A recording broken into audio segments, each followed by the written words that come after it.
120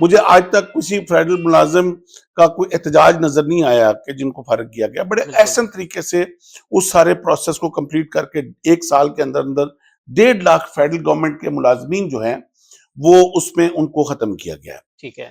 پھر حکومتی بورڈز میں وومن امپاورمنٹ کا ایک بہت بڑا انٹرنیشنلی چرچا ہے اور پاکستان اس کے اوپر بڑا اسٹرانگ بلیو کرتا ہے کہ اس میں وومن کا جو رول ہے وہ اتنا ہی ضروری ہے جتنا کہ مردوں کا رول ہے, اور حکومتی بورڈز میں اس میں 33% جو ہے وہ کمپلسری قرار دیا گیا اور اس میں اضافہ کیا گیا ہے. ٹھیک ہے سر. تیسرا اب جو انڈیکیٹر آتا ہے وہ افراط زر کا ہے. اب افراط زر جو مئی 2023 میں 38% تھا, اب دسمبر 2024 کے اسٹریٹجی جو ڈیٹا ہے اس کے مطابق 4.7% پر آ گیا ہے. افراط زر مطلب کہ جو مہنگائی اس میں سر کمی ہوئی ہے, لیکن ایک جانب تو بہت سے لوگ جو ہیں اس کے اوپر یہ بھی کہتے ہیں کہ غریب عوام جو ہے, غریب طبقہ جو ہے وہ پستا جا رہا ہے اور مہنگائی جو ہے بوجھ ان کے اوپر گرتا جا رہا ہے. تو اس رپورٹ کے سامنے آنے کے بعد آپ اپنا انالیسس دیکھیں یہ رپورٹ نہ تو حکومت نے بنوائی ہے, نہ میں نے بنوائی, نہ آپ نے بنائی. بالکل. جس طرح اور بہت ساری رپورٹس ہیں, انڈیپینڈنٹ ادارے ہیں, یہ میں جو ڈیٹا بول رہا ہوں, جو فگر بول رہا ہوں, یہ ان کی رپورٹ کے مطابق بول رہا ہوں, میں اپنے سے نہیں بول رہا ہوں. اب بات یہ ہے کہ جو میں ابھی اگر آپ اپنے میڈیا کی بات کریں تو جو روڈ شوز کی بات کریں یہ سارے مینجڈ ہوتے ہیں, یہ سارے مینیپولیٹڈ ہوتے ہیں.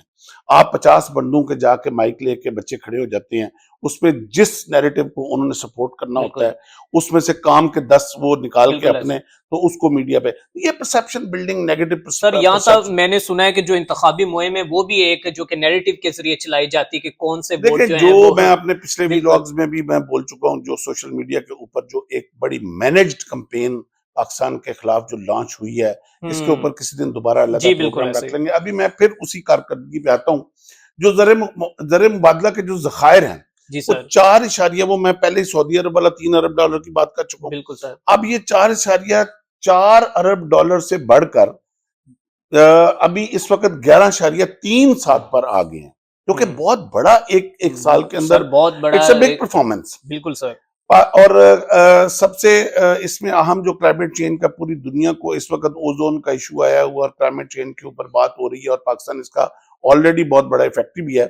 تو فرسٹ ٹائم پاکستان میں کلائمیٹ چینج اتھارٹی کا قیام کیا, اور حالانکہ یہ بڑی دیر پہلے ہو جانا چاہیے تھا, لیکن اس سے پہلے اس کو نظر انداز کیا گیا. بالکل ایسے ہی سر. وہ آپ کو یاد ہوگا کہ ایک بہت بڑا نعرہ لگا کہ پتہ نہیں کتنے کروڑ درخت لگائے جائیں گے, کتنے ارب درخت لگائے جائیں گے. اچھا کروڑوں میں تو گھر تھے, ہر درخت تو اربوں میں تھے. بالکل سر. اگر وہ کہیں لگائے بھی گئے کوئی اکا دکا تو اس کو بعد میں اس کی کیئر ہی نہیں کی گی, وہ تو وہیں پہ شاید لگائے بھی گئے ہوں گے, میں بھی شاید کیئر نہیں کی گئی.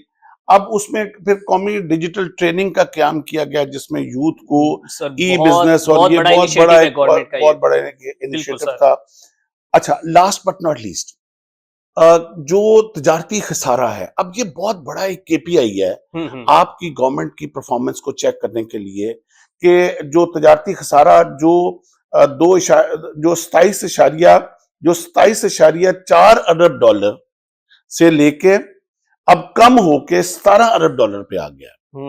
اب 27 اور 17 1 سال کی پرفارمنس ہے. بالکل ٹھیک ہے. یہ ابھی میں 5 سال کی بات نہیں کر رہا ہوں, 3 سال کی بات نہیں کر رہا ہوں. یہ جو لوگ کہتے ہیں نا کہ کسی گورنمنٹ کو آپ نے 5 سال نہیں دیے, ایک دفعہ 5 سال دیے ہوتے تو اس کو آپ گیج کرتے اس کے.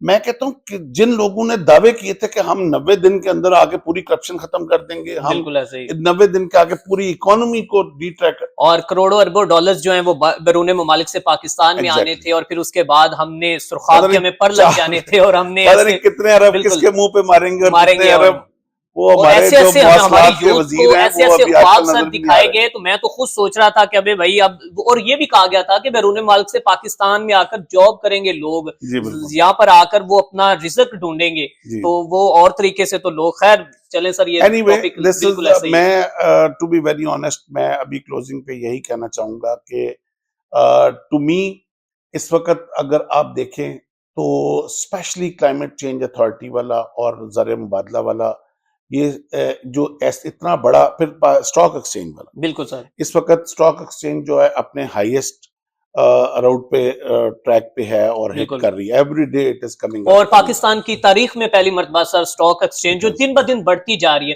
اور اس میں آئی تھنک اس میں ہمارے جناب آرمی چیف صاحب جو ہیں انہوں نے بھی بڑا موٹیویٹ کیا ہے اپنی عوام کو. انہوں نے دیکھیں, جب تک آپ کسی بھی قوم کو, کسی بھی ادارے کو جب تک مینٹل سیکورٹی نہیں پرووائڈ کرتے, وہ اپنی بیسٹ پرفارمنس دے ہی نہیں سکتا. بالکل سر ایسے ہی بالکل. اور اینڈ پہ میں ایک میرا بڑا فیوریٹ شعر ہے جی جی کہ یہ یعنی کہ شکوے کرنے سے اور اس وقت ہر وقت کرٹیک کرنے سے اور یوم سیاہ بنانے سے مسائل حل نہیں ہوتے. بالکل سر ایسے ہی. جس طرح کہ نوابزادہ نصر اللہ صاحب کا یہ شعر ہے جو اس موقع پہ میں کلوزنگ پہ بولوں گا کہ کب اشک بہانے سے کٹی ہے شب ہجراں, ہائے ہائے ہائے کیا بات ہے, کب اشک بہانے سے کٹی ہے شب ہجراں, ہجراں, اور کب کوئی بلا صرف دعاؤں سے ٹلی ہے.